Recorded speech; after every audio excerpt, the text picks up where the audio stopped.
In a packed courtroom, the defendant, Tiana Austin, faced the consequences of her heartless teen act. Investigators were left with a baffling crime scene that suggested not just a murder, but the brutal end to an obsessive friendship gone horribly wrong. The entire case would ultimately depend on a single, sickening search term that revealed the killer's true, cold-blooded intent. Audrey Jordan, a beloved mother of one, was found brutally murdered inside her own meticulously kept home, the viciousness of the act standing in stark contrast to the tranquil neighborhood she inhabited. The crime was one of shocking, personal violence, involving both a ligature and multiple stab wounds that spoke to a profound and terrifying rage. This horrific event did not unfold in some anonymous metropolis, but in the historic city of Savannah, Georgia. In a place defined by its drooping Spanish moss and deep-seated traditions, the murder of Audrey Jordan felt like a violation of the city's very soul. The community of Savannah prides itself on a certain gentle decorum, a slow-paced way of life where generations of families are interconnected through church congregations and local businesses. It is an old southern city dripping with charm, history, and generations of hidden scandals. But open brutality was something residents believed happened elsewhere. The news of Audrey's death spread like a fever through the cobblestone squares and quiet oak-lined streets, shattering the carefully constructed illusion of safety. It was a crime that defied the city's genteel atmosphere, a splash of modern horror upon a canvas of historical grace, and it left a permanent stain on the collective consciousness. Audrey Jordan was, by all accounts, a pillar of her community and a fiercely protective mother to her 12-year-old daughter, a bright and happy child who was the center of Audrey's world. Friends described Audrey as the kind of person who organized neighborhood watch meetings, baked for school fundraisers, and always had a kind word for the mail carrier. Her life was not one of high-risk behavior or dangerous associations. It was a life of PTA meetings, gardening, and unwavering devotion to her child. This made the crime all the more incomprehensible to those who knew her, as they struggled to imagine who could harbor such venom for a woman whose defining characteristic was kindness. The central conflict that led to this tragedy began with a friendship, one that Audrey had grown increasingly wary of over the past several months. Her daughter had become inseparable from a 17-year-old girl from a nearby neighborhood, Tiana Austin. At first, Audrey had been welcoming, but Tiana's influence soon became a source of deep concern as her daughter's grades began to slip and her personality started to change in unsettling ways. The friendship was not just close, it was obsessive, a codependent bond that Audrey recognized as unhealthy and potentially dangerous for her impressionable young daughter. Audrey made the decision that any loving parent would. She decided to intervene and put an end to the relationship. She saw it as her duty to protect her child from an influence she deemed toxic, a friendship that seemed to be pulling her daughter into a world of secrecy and defiance. It was a common parental dilemma, a line drawn in the sand for the well-being of a child. Tragically, in this instance, that reasonable and protective act would be met not with teenage angst or resentment, but with a level of calculated violence that no one could have ever predicted. The plan was not a spontaneous act of fury, but a conspiracy born of a shared, twisted narrative between two teenagers who saw Audrey Jordan not as a person, but as an obstacle. Tiana Austin and her accomplice, another teen caught in her orbit, decided that Audrey's life was the price of their continued friendship with her daughter. They convinced themselves that her removal was the only solution, a necessary act to preserve their bond, which they had elevated to the most important thing in their world. This horrifying logic, devoid of empathy or any sense of proportion, set the stage for murder. On the day of the crime, the two teens put their plan into motion with chilling efficiency. They gained entry to the Jordan home under a simple pretext, exploiting the trust Audrey had not yet fully revoked. The atmosphere of that afternoon, thick with the humid Georgia air and the scent of blooming magnolias, gave no hint of the violence that was about to unfold within the pristine walls of the suburban house. For Audrey Jordan, it was just another day. Another moment of navigating the complexities of raising a child in a challenging world. The attack was sudden and overwhelmingly violent, a coordinated assault that left Audrey with no chance to defend herself or call for help.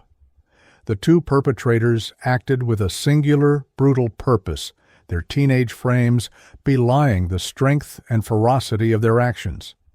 They were not driven by the heat of a momentary passion, but by the cold execution of a premeditated plot.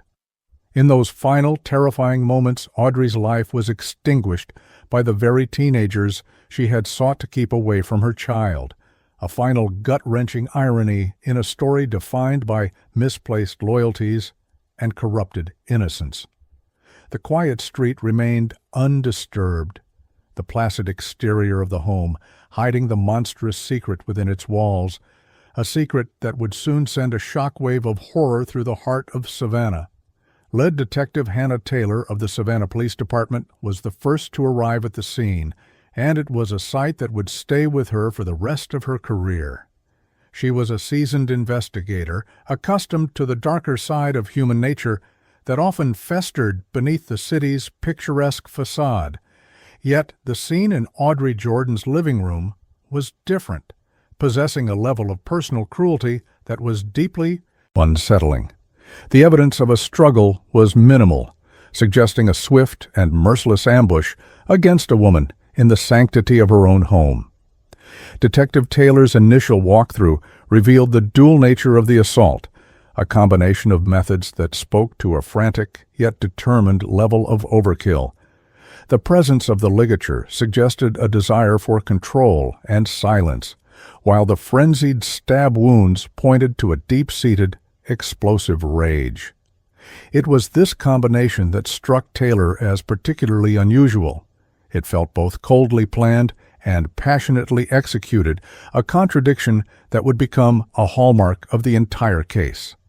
The blending of methodical cruelty and chaotic violence hinted at a complex and deeply disturbed psychology behind the act. The immediate question for investigators was, who could harbor such a lethal grudge against Audrey Jordan, a woman with no known enemies? They began the painstaking work of forensic analysis, collecting fibers, searching for fingerprints, and documenting every detail of the horrific scene. In the background, other officers were already beginning to canvass the neighborhood, their grim faces a stark contrast to the perfectly manicured lawns and charming southern architecture. They were searching for a monster in a place that had long believed it was immune to them. It did not take long for the investigation to focus on the victim's daughter and her controversial friendship with Tiana Austin. Neighbors and friends quickly recounted Audrey's growing concerns, painting a picture of a mother who felt she was losing her child to a negative influence. This narrative provided the first solid motive investigators had encountered, a classic story of parental disapproval and teenage rebellion. However, Detective Taylor sensed that this was something far darker than a simple case of a teenager lashing out. The scale of the violence suggested a pathology that went far beyond youthful defiance. The breakthrough came when Audrey's daughter, found safe at a friend's house, was questioned by a child psychologist. The terrified 12-year-old, through tears and fear, spoke of Tiana's consuming possessiveness and the strange, intense world she had created around their friendship. She recounted Tiana's furious reaction when she told her about her mother's ultimatum, describing a chilling promise that she would fix it so they could be together forever. It was the missing piece of the puzzle, a direct link between the victim's protective actions and the unthinkable consequences that followed, confirming Detective Taylor's darkest suspicions and setting her on a direct course toward Tiana Austin. The warrant was served just after dawn the next day, at a modest home across town where the manicured lawns of Audrey's neighborhood gave way to cracked pavement and chain-link fences. Tiana Austin was taken into custody without incident, her expression a blank canvas of teenage indifference. There was no sign of fear, no hint of remorse, just a calm, almost bored compliance that sent a chill down the spines of the arresting officers. It was in that moment that they knew they were not dealing with a scared kid who had made a terrible mistake. They were in the presence of something else entirely, something cold, calculating, and profoundly broken. The accomplice was arrested within the hour, her story tumbling out in a torrent of panicked confessions and blame-shifting. She painted Tiana as the mastermind, the manipulative force who had convinced her that murder was a justifiable, even noble, act. Her testimony would be crucial, but it was Tiana Austin who was the clear center of gravity in this dark constellation. As Detective Taylor prepared for the interrogation, she knew she was about to face the architect of the crime, the 17-year-old girl who had appointed herself judge, jury, and executioner over a mother whose only crime was loving her child too much. The interrogation of Tiana Austin began not with a flood of denials or a torrent of tears, but with an unnerving and profound silence. She sat across from Detective Hannah Taylor in the stark, gray room, her posture relaxed, her hands resting calmly in her lap. For the first 20 minutes, she simply stared, offering no response to Taylor's carefully phrased questions, her expression a mixture of boredom and faint amusement. It was a classic tactic of passive resistance, but in a 17-year-old suspect in a brutal homicide case, it felt deeply abnormal, a sign of a psyche utterly detached from the gravity of the situation. Detective Taylor had interrogated hundreds of suspects in her career, from panicked first-time offenders to hardened career criminals. But Tiana was different. There was no flicker of fear in her eyes, no sign of the adrenaline-fueled anxiety that typically accompanied a murder arrest. Instead, there was a placid confidence, an almost serene self-assurance that was profoundly unsettling. It was as if she were a spectator to the proceedings rather than the central figure, a guest in a drama that only mildly held her interest, and she was waiting for the truly interesting part to begin. The turning point came when Taylor calmly placed a photograph on the table between them. It was not a graphic crime scene photo, but a simple, smiling snapshot of Audrey Jordan taken on a family vacation a year earlier. For the first time, Tiana's placid demeanor shifted, not into remorse, but into something that looked disturbingly like contempt. A small, almost imperceptible smirk played at the corners of her lips as she glanced at the picture, a silent and chilling dismissal of the woman whose life she had so violently extinguished. It was this subtle reaction that finally broke her silence, as if the image of her victim had finally engaged her interest. "She thought she could get in the way," Tiana said, her voice even and devoid of any emotion. "People who get in the way of important things have to be moved. It's simple, really." The confession, when it began, was not a reluctant admission of guilt, but a calm, methodical recounting of a task completed, a problem solved, with what she considered to be unfortunate but necessary force. Once Tiana started talking, she did so with a chilling and explicit relish for the details of her crime. She described the planning, the choice of weapons, and the execution of the murder with the detached precision of a student explaining a science project. There was no hesitation, no sign of emotional distress, only a clear and focused memory of every gruesome moment. It quickly became clear to Detective Taylor that Tiana was not just confessing, she was boasting, using the interrogation room as a stage to showcase the cleverness and brutality of her actions. She seemed to take a particular sadistic pleasure in providing gruesome, unnecessary details specifically to traumatize the officers listening. She described the sound of Audrey's final breath, the precise feeling of the knife entering flesh, and the look of terror in her victim's eyes, all with the same flat, analytical tone. She watched Detective Taylor's face intently as she spoke, searching for a reaction, a flicker of shock or disgust. It was a performance of pure psychopathy, a demonstration of her complete lack of empathy and her desire to exercise power and control over everyone in the room. The psychological torment of the investigators was clearly part of her goal. At one point, she paused her narrative to ask Detective Taylor, "You have kids, right? You'd do anything for them, wouldn't you? See, so did she. That was her whole problem." The statement was delivered with a faint, mocking smile, a twisted attempt to create a perverse form of common ground that only highlighted the vast, unbridgeable chasm between her worldview and that of a normal human being. She was not just admitting to a crime.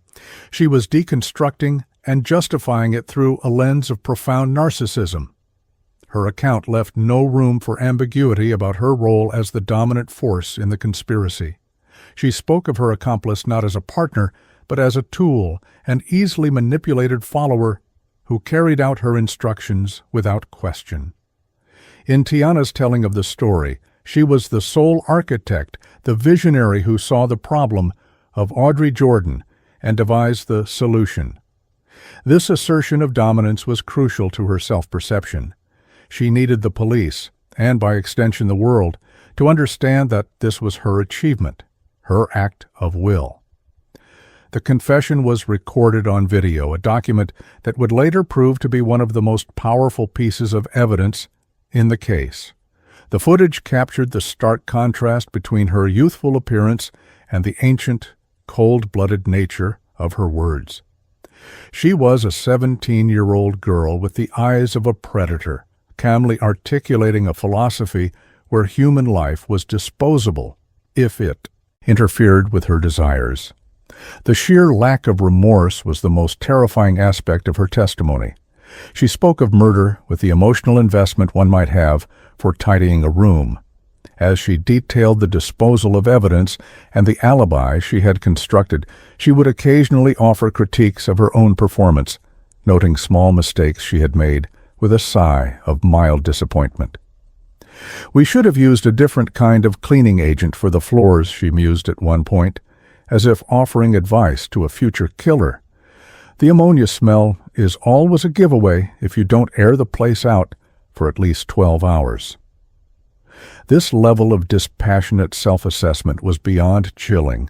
It was the clearest evidence of a mind that viewed murder as a craft to be perfected. Detective Taylor maintained her professional composure throughout the ordeal, her face a mask of neutrality, but inwardly she was horrified. She knew that this confession was not born of guilt or a desire for redemption. It was an act of supreme arrogance, a final assertion of power from a perpetrator who believed she was smarter, bolder, and more important than the system that had finally caught her. Tiana Austin was not sorry for what she did. She was proud of it, and she wanted everyone to know.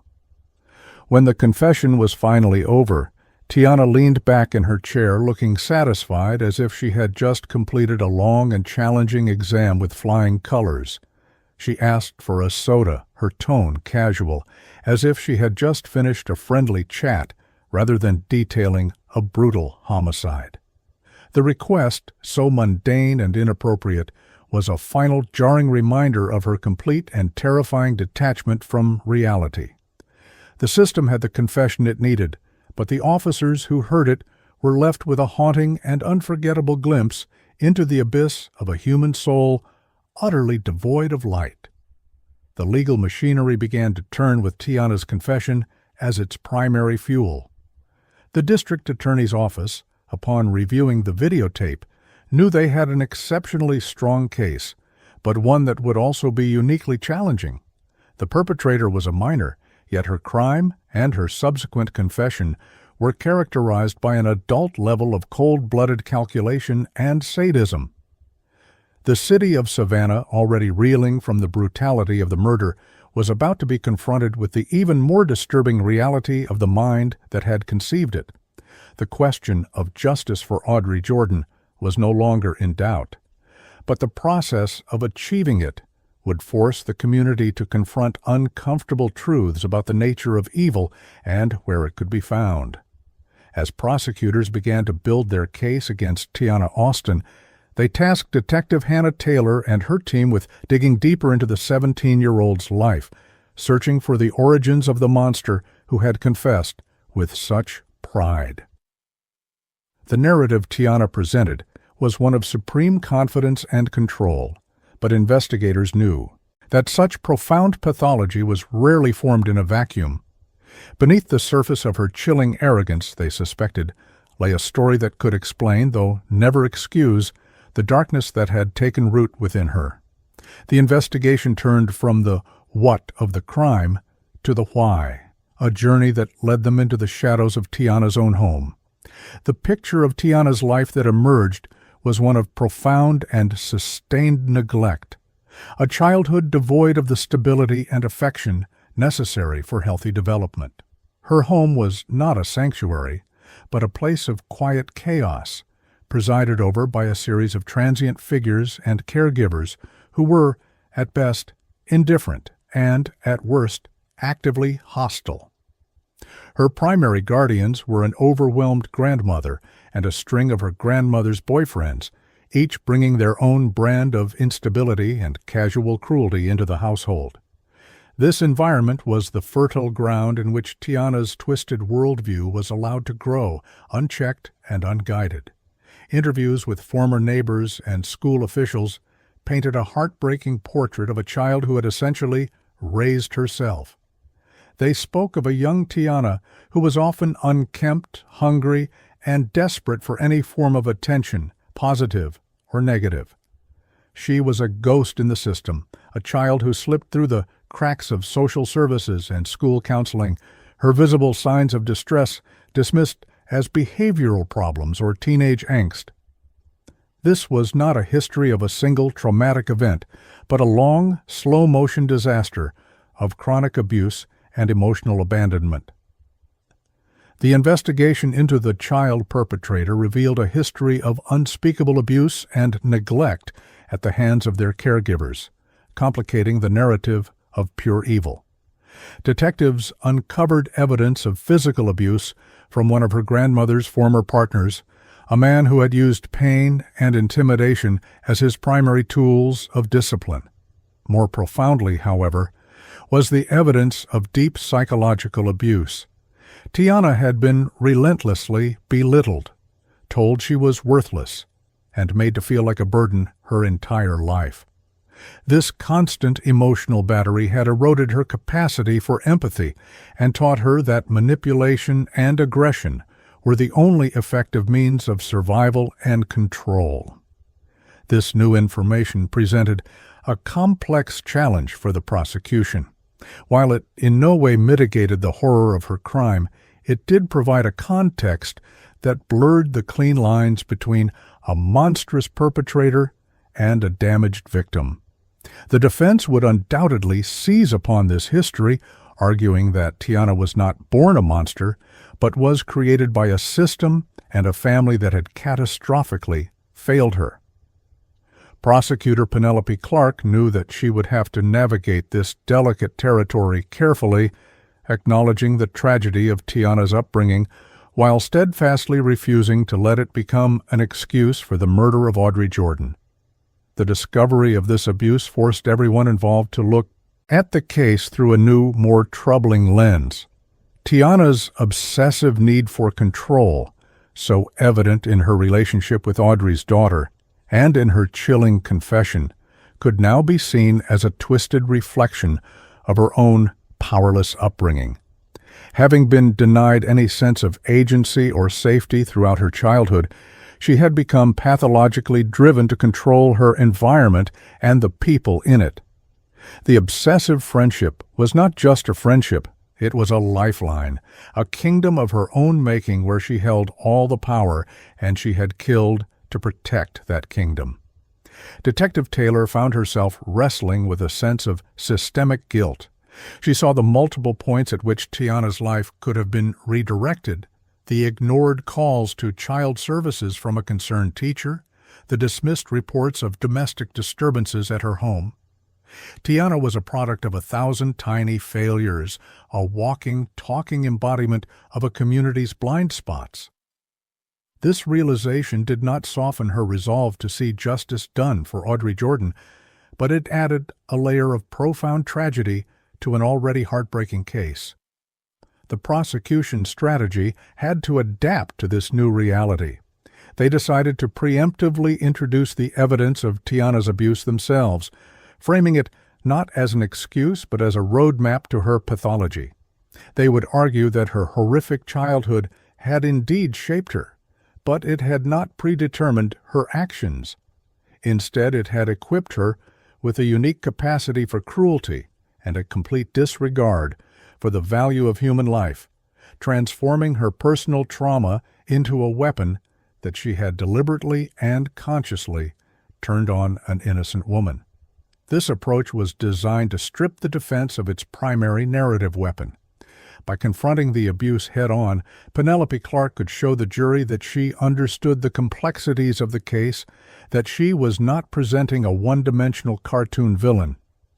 She would argue that while Tiana's past was a tragedy, the murder of Audrey Jordan was a choice. It was the moment Tiana had stopped being a victim of her circumstances and had become the perpetrator of someone else's, a conscious decision to inflict her pain onto the world. The evidence of Tiana's past also served to highlight the stark contrast with the life Audrey Jordan had provided for her own daughter. Audrey's home was a haven of love, stability, and support, everything that Tiana's had not been. The prosecution would argue that Tiana had not just killed Audrey to prevent a friendship from ending. She had killed her out of a deep and twisted form of jealousy. She was destroying the very thing she had been denied her entire life, a loving, protective mother. As the pre-trial motions began, the stage was set for a legal battle that would be as much about psychology and sociology as it was about forensic evidence. The hidden history of abuse had not simplified the case. It had made it infinitely more complex. The city of Savannah, already struggling to comprehend the crime, would now be forced to look into the dark mirror of its own failures and ask how a child could be so lost that she would find herself by taking the life of another. The case was no longer just about Tiana Austin's guilt, which was all but certain, but about the very nature of culpability in a world where innocence is so often a casualty of the failures of others. The legal teams prepared for a trial that would delve deep into the murky waters of trauma, accountability, and the making of a killer. For Detective Taylor, the investigation had been a descent into two distinct forms of darkness: the explosive, violent darkness of the crime itself, and the slow, corrosive darkness of a childhood spent in the shadows. Audrey Jordan was the undeniable victim of the first, but it was becoming increasingly clear that, in a different and more complicated way, Tiana Austin was a victim of the second. The question the court would have to answer was where one tragedy ended and the other began. As the trial date approached, the legal proceedings entered the critical phase of pre-trial hearings, a time for motions to be filed and the ground rules of the courtroom battle to be established. It was during this period that Tiana Austin, now the defendant, began a new and deeply unsettling performance. The cold, arrogant confessor from the interrogation room was gone, replaced by a series of theatrical ploys designed to manipulate the court and sow seeds of doubt about her mental and physical state. Her behavior was a master class in performative deception, a clear indication that she viewed the justice system not as a forum for truth, but as another stage on which to exercise control. The first and most audacious of these ploys occurred at a hearing to determine the admissibility of her confession. Tiana arrived in the courtroom not on her own 2 feet, but being pushed in a wheelchair, a thick blanket covering her legs. She slumped in the chair, her expression vacant, a thin line of drool occasionally escaping from the corner of her mouth. It was a shocking transformation, a sudden and dramatic portrayal of a person who was physically and mentally incapacitated, a fragile and broken child, completely detached from her surroundings. The sudden disability was a transparent and deeply cynical attempt to gain sympathy and to bolster a potential future insanity defense. Her defense attorney, a weary public defender who seemed perpetually caught off guard by his client's machinations, argued that Tiana's mental state had deteriorated rapidly in custody, suggesting that her confession was the product of a psychotic break rather than a clear-minded admission. The performance was meticulous. She refused to make eye contact, occasionally mumbling incoherently, and seemed to lack the strength to even hold her head up for extended periods. Prosecutor Penelope Clark was neither surprised nor impressed by the display. She had anticipated that Tiana's manipulative tendencies would find a new outlet within the confines of the legal process. Instead of engaging with the defense's claims directly in that moment, she simply requested that the court order an immediate and thorough medical and psychiatric evaluation of the defendant by a neutral, court-appointed expert. It was a calm, strategic move that called Tiana's bluff without dignifying it with an emotional response. The evaluation took place over the next 48 hours, and the results were as swift as they were damning. The court-appointed doctor, a seasoned forensic psychiatrist, found absolutely no medical basis for Tiana's physical symptoms. He concluded that she was in perfect health and that her condition was a clear case of malingering or faking an illness for secondary gain. The psychiatrist's report was scathing, describing her performance as a conscious and deliberate attempt to deceive the court and noting her profound lack of consistency when she believed she was not being observed. The exposure of her ploy was a major blow to the defense's credibility before the trial had even begun. In the following hearing, Penelope Clark calmly read excerpts from the psychiatrist's report into the record. As she did, Tiana Austin, still sitting in the wheelchair, listened intently. When Clark finished, Tiana slowly lifted her head, and for the first time that day, a flash of her old arrogant smirk returned to her face. It was a silent admission of defeat on this particular tactic, but also a defiant promise that there were more games to be played. This incident set the tone for all subsequent pre-trial interactions. Tiana seemed to relish the opportunity to test the limits of the system to see what she could get away with. She filed a series of frivolous motions from her cell, complaining about everything from the texture of the jail's mashed potatoes to the threaded count of her bed sheets. Each complaint was a carefully crafted performance of entitled victimhood, a way of sucking up the court's time and resources while simultaneously mocking the genuine suffering of Audrey Jordan's family. Her behavior towards her own legal team was equally contemptuous.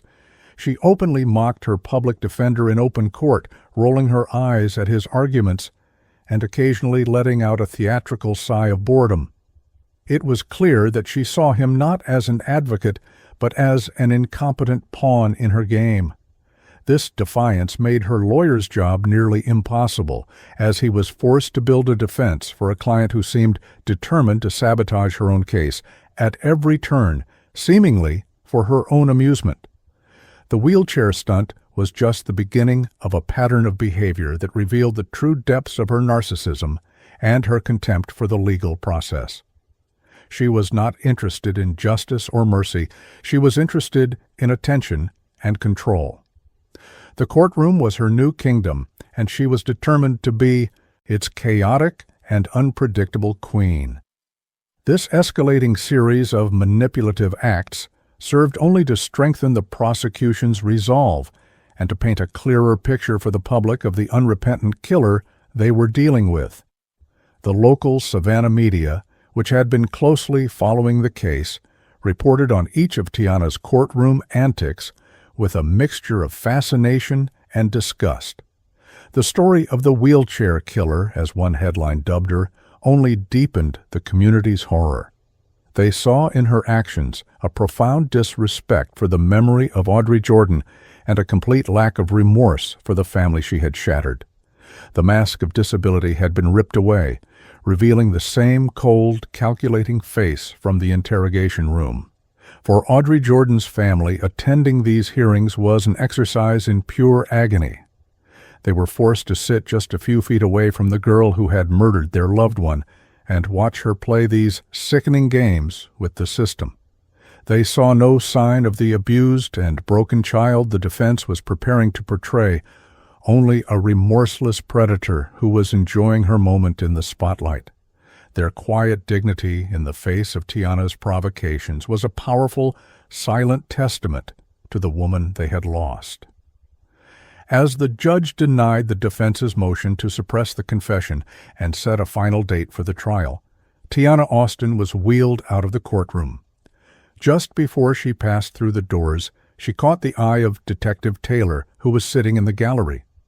She held the detective's gaze, and with a subtle but deliberate movement, she wiggled the toes on both of her feet, a final, insolent gesture of defiance. It was a clear and unambiguous message. The game was not over, and she had no intention of playing by anyone's rules but her own. The stage was set for a trial that would be a battle not just over evidence, but over the very nature of truth, in the face of a defendant who treated it as a toy. The first day of the trial of Tiana Austin was a somber affair, drawing a crowd of media and concerned Savannah residents that filled every seat in the historic county courthouse. The air was thick with anticipation and grief, a heavy silence hanging over the ornate courtroom that stood in stark contrast to the usual gentle hum of the city outside.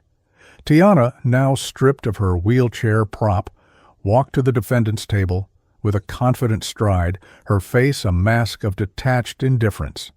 She had chosen her role for this new act, the misunderstood, stoic victim of a biased system.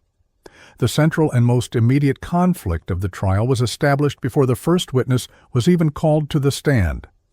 The adult in the room became the primary theme, a legal battleground over perception and culpability. The trial began by putting the defendant's age front and center, with the defense arguing passionately for the case to be moved to juvenile court, while the prosecution insisted with equal fervor that Tiana Austin must be tried as an adult for such a heinous act. This initial skirmish would define the entire narrative of the trial to come.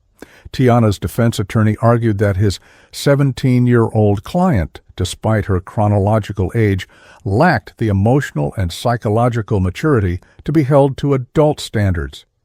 He painted a picture of a troubled adolescent, a product of a traumatic upbringing, who was incapable of fully understanding the consequences of her actions. He stressed that the juvenile system was created for precisely these kinds of cases, where the potential for rehabilitation should outweigh the desire for pure punishment, framing it as a question of societal compassion versus vengeance. Prosecutor Penelope Clark stood to counter, her voice calm but firm, a beacon of resolve in the emotionally charged room. She argued that the nature of the crime and the manner in which it was committed transcended the boundaries of childhood. She detailed the meticulous planning, the calculated cruelty, and the profound lack of remorse that characterized the murder of Audrey Jordan. She insisted that Tiana's actions were not those of a confused child who had made a mistake, but of a cold-blooded predator who knew exactly what she was doing. Clark's argument was powerful and direct. The law makes a distinction for children, she stated, her eyes fixed on the jury, because we assume a lack of maturity, a capacity for poor judgment. But when a 17-year-old plans a murder, recruits an accomplice, and carries out an execution with this level of sadism and foresight, she forfeits the protections of childhood. She has demonstrated an adult capacity for evil, and she must face an adult capacity for justice.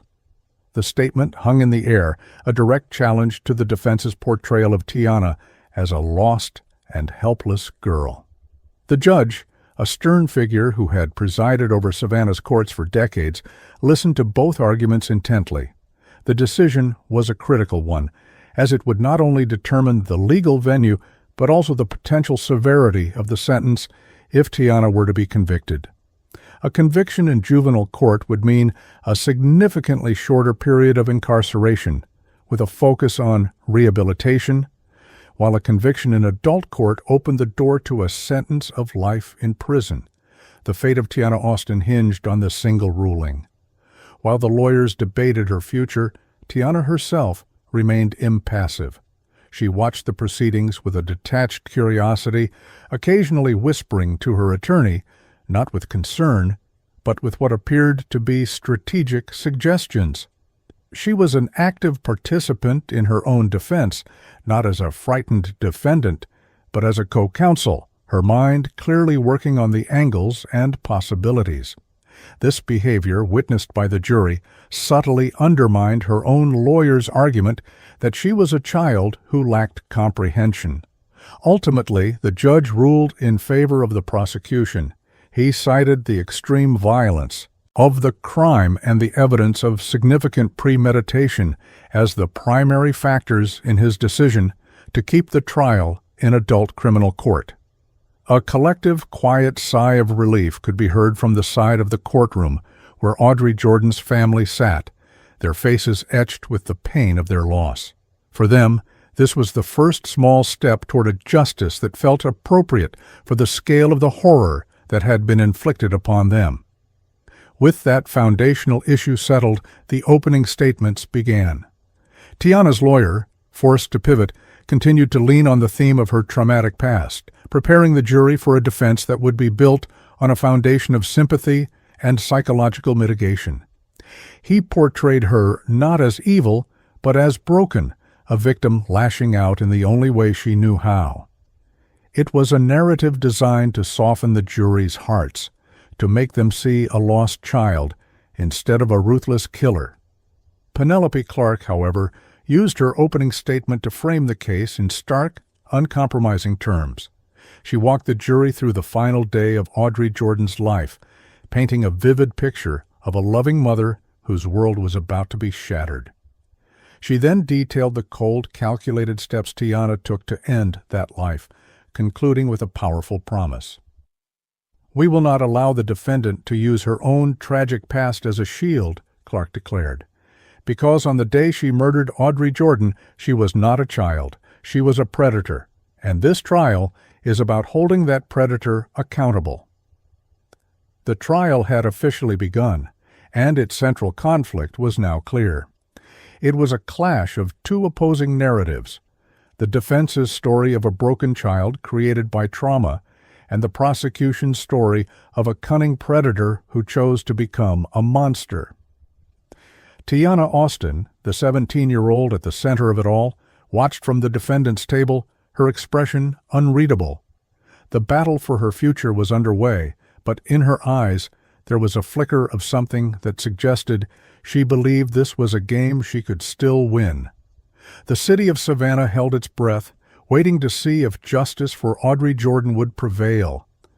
With the trial underway in adult court, prosecutor Penelope Clark began to construct her case against Tiana Austin, brick by evidentiary brick. She started with the foundational elements, the testimony of the first responders, the grim findings of the medical examiner, and the heartbreaking accounts from Audrey Jordan's friends and family, who painted a portrait of a vibrant life senselessly extinguished. But Clark knew that to secure a conviction against a defendant who would be portrayed as a sympathetic victim of abuse, she needed to present evidence that was not just compelling, but irrefutable and visceral. She needed to show the jury the cold, calculating mind behind the youthful facade. The moment that shifted the trial's atmosphere from one of tragic narrative to one of chilling, undeniable premeditation came with the testimony of the police department's digital forensics expert. This expert had been tasked with analyzing the laptop and phone that had been seized from Tiana's bedroom. On the stand, He methodically detailed how he had recovered a treasure trove of deleted data, fragments of a digital life that Tiana had tried to erase. It was in this digital ghost world that the prosecution found its most damning evidence. The killer's search history, presented to the jury on a large screen, told a story of methodical and morbid research in the weeks and days leading up to the murder. A forensic analysis of the perpetrator's computer revealed sickening search terms like how to get away with murder and how to dissolve a body. The jury sat in stunned silence as a list of Tiana's Google searches was displayed for them to see. The phrases were a blueprint for the crime, a step-by-step guide to committing the perfect homicide, researched with the diligence of a student studying for a final exam. The searches began innocuously enough, with queries about legal concepts like emancipation for minors and restraining order requirements. But they quickly descended into a far darker territory. The jury saw searches for how to pick a simple lock, best way to disable a home security camera, and common household items that can be used as a garrote. Each search term corresponded directly to an element of the crime, painting a clear picture of a murder that had been meticulously planned and researched. The most shocking revelations, however, were the searches Tiana had conducted in the final 72 hours before the attack. The jury saw queries that were so monstrous they elicited audible gasps from the gallery. Phrases like, "How long does it take to bleed out from neck wound? Does bleach really destroy all DNA evidence?" and "least painful way to die versus most painful" flashed across the screen. These were not the searches of a confused child lashing out in a moment of passion. They were the cold, detached queries of a killer studying her craft. Penelope Clark had the forensics expert walk the jury through the timeline, linking each search to a specific action Tiana took during the crime. The search for how to muffle screams was made just 2 days before the murder. The query for how much force to break a hyoid bone was time-stamped the evening before Audrey Jordan was killed. The digital trail was a horrifying echo of the violence to come, proving beyond any doubt that the murder was not a spontaneous act, but the culmination of a deliberate and obsessive project. Tiana's defense attorney tried to mitigate the damage during cross-examination, suggesting that these were the idle curiosities of a teenager with a morbid imagination, influenced by crime shows and movies. He argued that there was no way to prove that these searches were part of a concrete plan, rather than a dark fantasy. However, the sheer volume and specificity of the queries made this argument feel weak and desperate. It was one thing to be curious about crime. It was another to research the precise methods you would then use to kill a specific person. As the search history was detailed, Tiana Austin sat at the defendant's table, watching the screen with an unnerving placidity. There was no sign of shame or surprise on her face. Instead, she seemed almost proud, as if she were impressed by the thoroughness of her own research being laid bare for the court to see. Her lack of reaction was, in itself, a powerful form of testimony. It communicated a complete absence of remorse and a profound disconnect from the horror of her actions. The digital evidence did more than just prove premeditation. It systematically dismantled the defense's narrative of Tiana as a victim. The image of a lost child lashing out from a place of pain was impossible to reconcile with the image of a methodical researcher calmly Googling the most effective ways to end a human life. The search history revealed a mind that was not chaotic and broken, but focused, organized, and malevolently purposeful. For the jury, the search history was a turning point. It provided a window directly into Tiana's mindset in the days before the murder, and what they saw was chilling. They saw a teenager who was not just angry or upset, but who had dedicated herself to a project of lethal violence. The evidence transformed the case from a question of why she had done it to an undeniable confirmation of how she had planned it. The testimony concluded with the expert confirming that Tiana had used sophisticated software to try and wipe her hard drive clean just hours after the murder. This final detail was crucial, as it demonstrated a clear consciousness of guilt. She knew what she had done was wrong, and she had taken deliberate, calculated steps to cover her tracks. It was the final nail in the coffin of the defense's argument that she did not understand the consequences of her actions. As the court recessed for the day, the image of those search terms lingered in the minds of everyone who had seen them. The prosecution had successfully used Tiana's own words, typed in the privacy of her room, to expose the cold, calculating heart of a killer. The path to a guilty verdict was now significantly clearer, paved with the digital breadcrumbs of a murder that had been planned with the casual detachment of a trip to the grocery store. The ghost in the machine had testified, and its voice was damning. After the prosecution rested its case, having built what seemed to be an insurmountable mountain of evidence against Tiana Austin, the defense began its difficult task. Their strategy was clear: to pivot away from the undeniable facts of the crime and focus entirely on the psychological state of the defendant. They sought to convince the jury that Tiana, while responsible for the act, was not fully culpable in the way a mentally healthy adult would be. The centerpiece of this strategy was the testimony of a highly paid psychological expert who would explain how a lifetime of abuse had shaped Tiana into the person she had become. The expert, a renowned psychiatrist with a long list of academic credentials, took the stand and began to weave a compelling narrative of trauma and its devastating effects. He spoke eloquently about complex PTSD, attachment disorders, and the ways in which chronic childhood neglect can fundamentally alter the development of the human brain.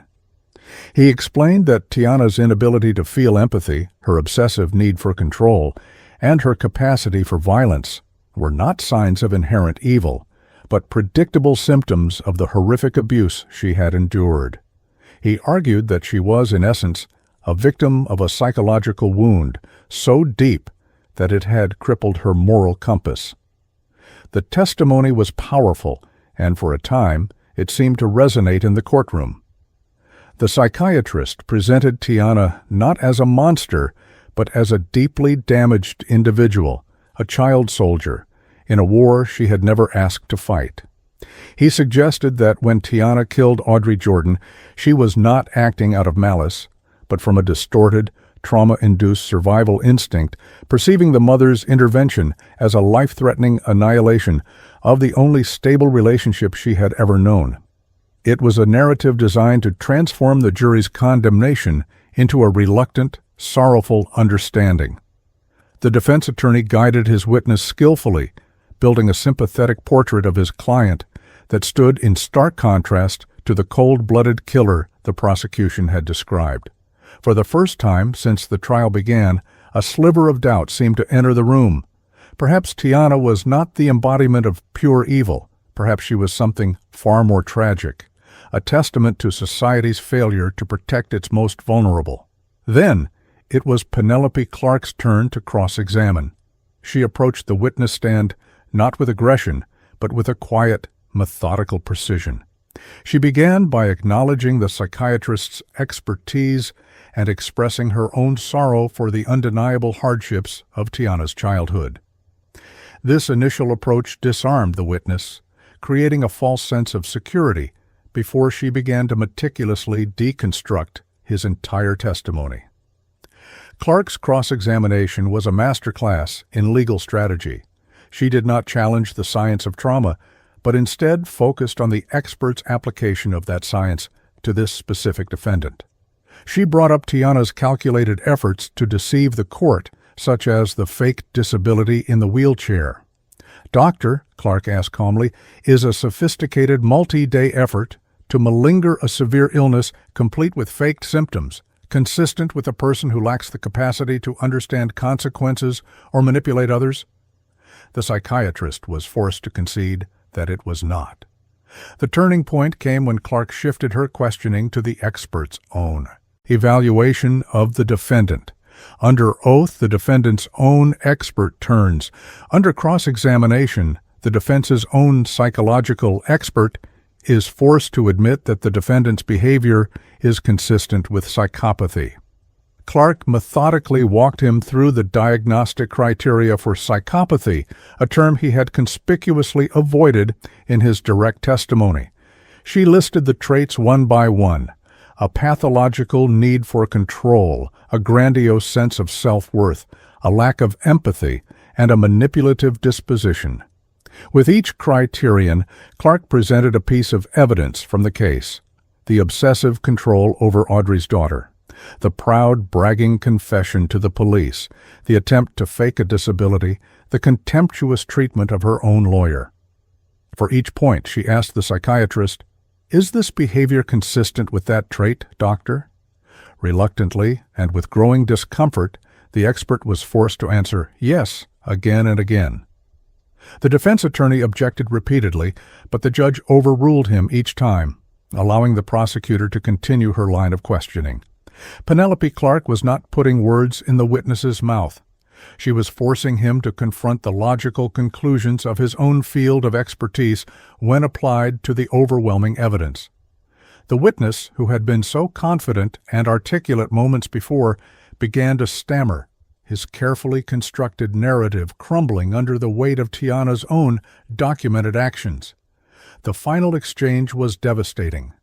Clark asked, "Doctor, based on the evidence we have reviewed, the meticulous planning, the sadistic confession, the complete lack of remorse, and the consistent manipulative behavior, would you agree that, while the defendant's traumatic past is a significant factor, her overall psychological profile is also highly consistent with the clinical definition of a psychopath?"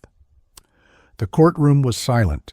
The psychiatrist, trapped by his own professional ethics and the undeniable facts, hesitated for a long moment before finally answering in a low voice, "Yes, it is consistent." That single admission eviscerated the core of the defense's strategy. They had hoped to present Tiana's trauma as the sole explanation for her actions, to frame her as a pure victim of circumstance. Instead, their own expert had been forced to concede that another, more sinister label also fit: psychopath. It suggested that Tiana was not just a person who had been broken by her past, but someone who had been fundamentally rewired by it into a predator. As the expert witness stepped down from the stand, the damage was irreparable. He had been called by the defense to build a bridge of sympathy to the jury, but Penelope Clark had turned him into the prosecution's most powerful witness. He had inadvertently validated the prosecution's entire theory of the case. That Tiana Austin was not a scared child who had lost control, but a cunning and remorseless manipulator who had been in control every single step of the way. Tiana watched the exchange with a flicker of what looked like anger in her eyes, her placid mask slipping for the first time.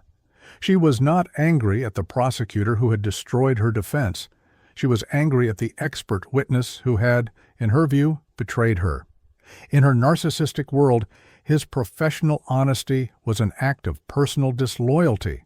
The defense's case was in shambles, not because of a surprise witness or a piece of forensic evidence, but because the defendant's own character was so profoundly malignant that it could not be explained away, even by the most sympathetic of experts. The path to a guilty verdict was now all but certain. As the trial moved toward its inevitable conclusion, the proceedings took a turn from the clinical analysis of evidence to the raw human cost of Tiana Austin's actions. It was time for the victim impact statements, a moment when the court is compelled to listen not to the language of law, but to the language of grief. This phase of the trial is not about determining guilt, but about understanding the depth of the void left behind by the crime. For the family of Audrey Jordan, it was their only opportunity to address the court and the killer directly. Audrey's husband was the first to speak, his voice thick with an emotion he struggled to control. He spoke of the small, everyday moments he now missed with an aching clarity. The sound of her laughter in the morning, the way she would hum while she gardened, the comfort of her presence at the end of a long day. His statement was not a cry for vengeance, but a quiet, devastating portrait of a life partner stolen from him, a future that had been meticulously planned and then suddenly and violently erased. He looked at Tiana only once, his expression not of hatred, but of a deep and profound bewilderment at the senselessness of his loss. Next came Audrey's mother, a frail woman whose grief seemed to physically weigh her down as she approached the lectern. She spoke of the day Audrey was born, the joy of raising a daughter who was kind and compassionate from her earliest years. She described a lifetime of love and pride, now forever tainted by the horrific manner of her daughter's death. Her statement was a testament to the unending pain of a parent who is forced to bury their own child, a violation of the natural order of things from which there is no recovery. But the most powerful and heart-wrenching moment of the day came when Penelope Clark, as part of her final presentation to the jury, revealed a piece of evidence that had been held back until this point. It was not a weapon or a crime scene photograph. It was a simple, spiral-bound notebook, Audrey Jordan's personal journal.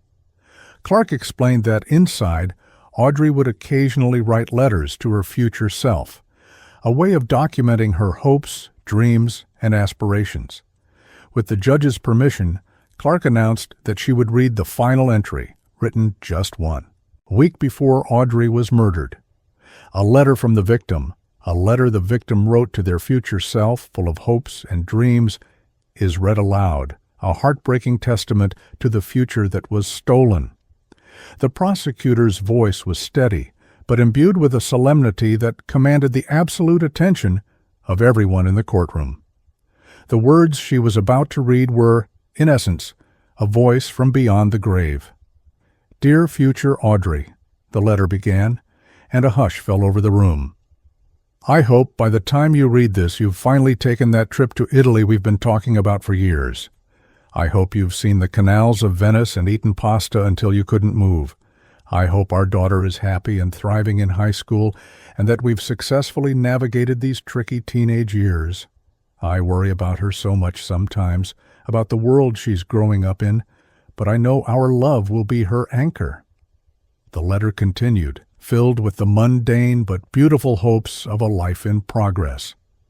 Audrey wrote about wanting to plant a lemon tree in the backyard, about her goal to run a half marathon, and about her excitement at the prospect of growing old with her husband. Each sentence was a small, vibrant thread in the rich tapestry of a future she had fully expected to live. Each word was a testament to her love for her family and her quiet optimism for the years to come. As Clark read, the emotional weight of the letter became almost unbearable. Jurors were seen wiping tears from their eyes. Even the stone-faced bailiffs seemed to be affected by the profound sadness of the moment. The letter was a devastatingly effective piece of evidence because it did what no crime scene photo ever could. It brought Audrey Jordan back to life in the courtroom, her personality, her warmth, and her dreams filling the space she had been so violently removed from. The final lines of the letter were the most poignant. "Most of all, future Audrey," Clark read, her own voice cracking slightly for the first time, "I hope you never forget how lucky you are. I hope you've cherished every sunrise, every hug from your daughter, every quiet moment. Life is so fragile and so beautiful. Never, ever take it for granted." The letter ended there. Clark closed the journal and placed it gently on the evidence table, its presence now a sacred and sorrowful monument. The courtroom was utterly silent for a full minute, the echo of Audrey's own words hanging in the air. The letter had done more than just humanize the victim.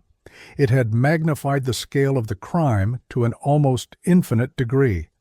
Tiana Austin had not just taken a life.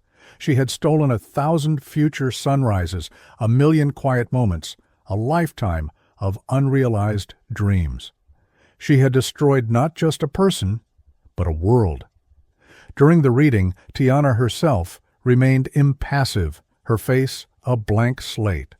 She stared at a fixed point on the far wall, refusing to look at the jury or at Audrey's grieving family. Her detachment in the face of such overwhelming emotion was perhaps the most damning testimony of all. It was a final, silent confirmation of the soulless void that the prosecution had described, a profound inability to comprehend the pain she had inflicted. The reading of the letter was the breaking point for the jury and for everyone who witnessed it. It was the moment the trial ceased to be an intellectual exercise in weighing evidence and became a visceral, emotional reckoning. The legal arguments and psychological diagnoses faded into the background, replaced by the simple, devastating truth of a good life stolen and a family shattered. There was no longer any question about the verdict. There was only the heavy, sorrowful wait for it to be made official. The voice of Audrey Jordan had been the final and most powerful witness for the prosecution. Just when it seemed the trial of Tiana Austin could hold no more shocks, the prosecution called one final, unannounced rebuttal witness. The move caught the defense entirely by surprise. The witness was a 16-year-old girl who had once been part of Tiana's small, insular circle of friends. She approached the stand nervously, her eyes darting toward the defendant's table with a mixture of fear and resolve. Her testimony would provide the last horrifying piece of the puzzle, revealing a motive so twisted and depraved it made all previous explanations seem inadequate. The girl, under Penelope Clark's gentle but firm questioning, began to describe the secret world that Tiana had constructed around herself and her closest followers. It was a world built on a foundation of shared grievances, nihilistic philosophy, and a profound sense of superiority over the rest of society. Tiana was the undisputed leader of this small, informal clique, her charisma and intelligence holding the other teenagers in her thrall. They looked up to her, feared her, and above all, sought her approval. The witness then revealed the core of this secret world, a series of escalating games, or challenges that Tiana would devise. These games were designed to test loyalty and to prove their collective contempt for societal rules. They started small, with acts of petty vandalism and shoplifting, but they quickly grew more serious and more dangerous. The witness explained that participation was not optional. To refuse one of Tiana's games was to risk being cast out and becoming the new target of the group's cruelty. Then came the final, devastating revelation. The witness tearfully confessed that the murder of Audrey Jordan was the ultimate game. The motive was a game. A witness reveals the murder was part of a twisted game, or a bet between the defendant and a secret group, with the victim as an unwilling pawn. Audrey Jordan had not been killed simply because she was an obstacle to a friendship. She had been selected as a target for a far more sinister purpose. Tiana had presented her murder as the group's final, most audacious challenge. According to the witness, Tiana had framed the Audrey problem as a test of their commitment to their own twisted code. She had turned the murder into a competition, a bet to see if they had the courage to truly defy all of society's laws. The witness admitted that she and another friend had refused to participate, and as a result, they had been ostracized and threatened into silence by Tiana. The accomplice who had participated in the murder had done so not just out of loyalty to Tiana, but out of a desperate, terrifying fear of what Tiana would do to her if she refused. This testimony shifted the entire understanding of the crime. The narrative of a protective act to preserve a friendship was revealed to be a carefully constructed lie, a sympathetic and palatable motive that Tiana had likely intended to use for her defense all along. The reality was infinitely more chilling. Audrey Jordan was not just a casualty of an obsessive friendship.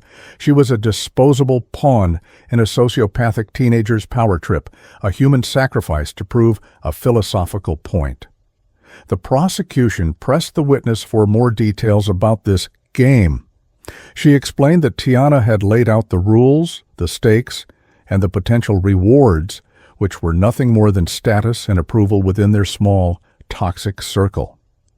The murder was a performance piece, an act of ultimate transgression designed to prove to themselves and to the world that they were above the petty morality of ordinary people. It was a crime born of a staggering and profound narcissism, a belief that their own intellectual and emotional whims were more important than a human life. This revelation recontextualized every piece of evidence the jury had heard. The methodical online research was not just preparation for a single murder, it was Tiana's study of the game's mechanics. The sadistic, bragging confession was not just a display of remorselessness. It was a victor's speech, a detailed account of how she had won her own twisted contest. Even the story of her abusive past was cast in a new, more sinister light. She had not just been shaped by her trauma, she had weaponized it, using it as a justification for her own self-created mythology of superiority. As the witness spoke, Tiana Austin stared at her with an expression of pure, unadulterated hatred. The mask of calm indifference was completely gone, replaced by the furious glare of a queen whose traitorous subject had just revealed the ugly secrets of her court. It was the most emotion the jury had seen from her throughout the entire trial, and it was not remorse or fear, but the cold, hard rage of being exposed. Her carefully constructed narrative had been shattered, and she had been revealed for what she truly was. Not a tragic victim, but a petty, sadistic tyrant of a microscopic kingdom. The testimony was a bombshell that obliterated the last vestiges of the defense's case. There was no way to spin this new information, no way to frame the murder as anything other than a cold-blooded, thrill-seeking act of nihilistic violence. The idea that Audrey Jordan had died as a consequence of a bet was so profoundly offensive, so deeply monstrous, that it solidified the jury's resolve in a way that no amount of forensic evidence could. When Penelope Clark finished her questioning, she had no further statements to make. She simply let the weight of the witness's final revelation settle over the courtroom. The true motive in all its sickening triviality had been laid bare. The murder of Audrey Jordan was not a tragedy born of desperation. It was a hobby, a sport, a final bloody move in a game where only one person knew the rules, because she had made them all up. The jury was sent to deliberate, but everyone in the courtroom knew it was a formality. The final witness had not just closed the case, she had slammed the door on any possibility of leniency or misunderstanding. She had exposed the crime not as a simple act of violence, but as an act of profound and horrifying arrogance. The life of a loving mother had been treated as a game piece, and now the game was finally over. The only thing left was for the judge to declare the winner and the loser. The jury returned with a verdict in less than an hour, a testament to the overwhelming and unambiguous nature of the evidence they had been presented. The foreperson, a middle-aged man with a grim, resolute expression, handed the slip of paper to the bailiff. As the judge read the verdict aloud, guilty on all counts, including murder in the first degree, a wave of quiet, sorrowful relief washed over Audrey Jordan's family. There were no cheers, only the soft sound of weeping. The tears of a family that had received justice but would never receive what they truly wanted, their beloved Audrey back. Tiana Austin, upon hearing the verdict, showed no emotion. She simply nodded once, as if acknowledging an expected, if inconvenient, outcome. Her mask of cold indifference was back in place, her posture erect and defiant. She was a convicted murderer, but in her own mind, she remained undefeated, a victim of a lesser world that was simply too small to comprehend her greatness. The final act of the trial, the sentencing, was now all that remained. Days later, the court reconvened for the sentencing hearing. The room was once again packed. The community of Savannah gathered to witness the final chapter of this horrific saga. Penelope Clark argued for the maximum possible sentence, life in prison without the possibility of parole. She recounted the chilling details of the crime, the sadistic confession, and the final damning revelation that Audrey's life had been taken as part of a twisted game. The defendant is a predator, Clark concluded, and for the safety of this community, she must be permanently removed from it.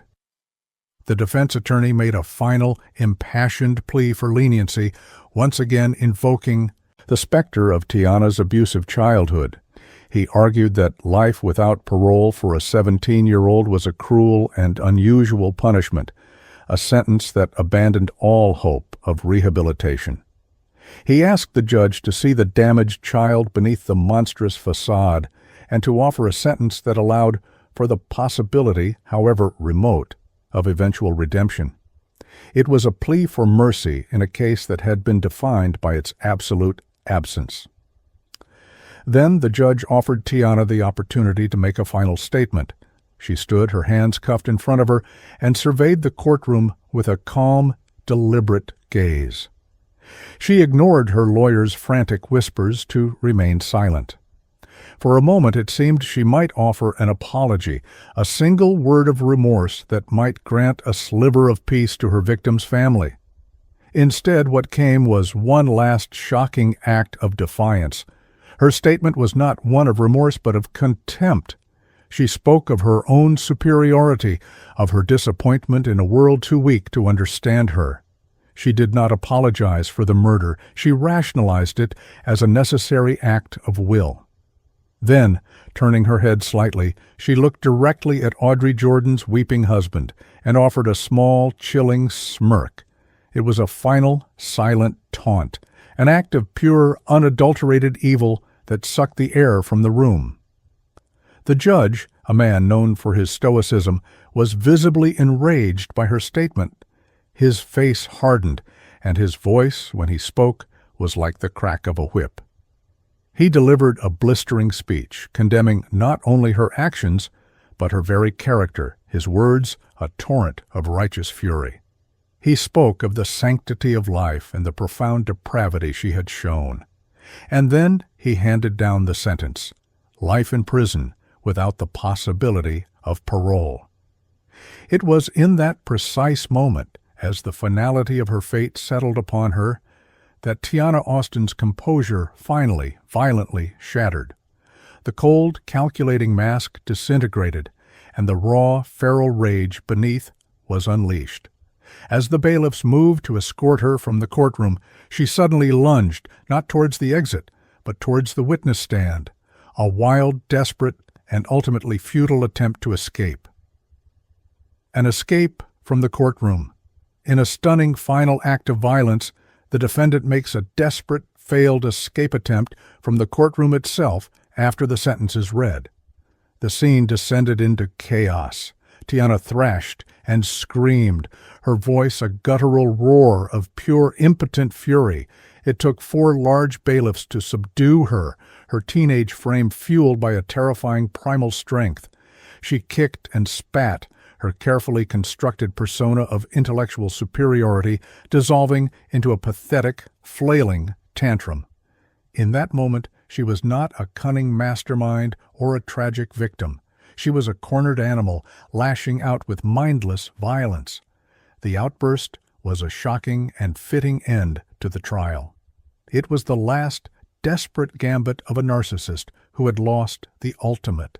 Game, a final explosive refusal to accept consequences. The violence of her escape attempt was a small, ugly echo of the violence she had inflicted on Audrey Jordan, a final public demonstration of the monster she truly was. The jury and the family saw, in that chaotic moment, the raw, untamed evil that had hidden for so long behind a mask of calculated calm. As she was finally dragged from the courtroom, her screams echoing down the marble hallway, A profound and heavy silence fell over the room. The performance was over. Justice, in its slow, methodical, and ultimately powerful way, had been served. But for the family of Audrey Jordan and the shaken community of Savannah, the verdict and the sentence were not an end to the pain, but simply the beginning of a long, difficult road of learning to live with the void she had left behind. The specter of Tiana Austin, the teen killer who had played a game with life and lost, would haunt the city for a long time to come.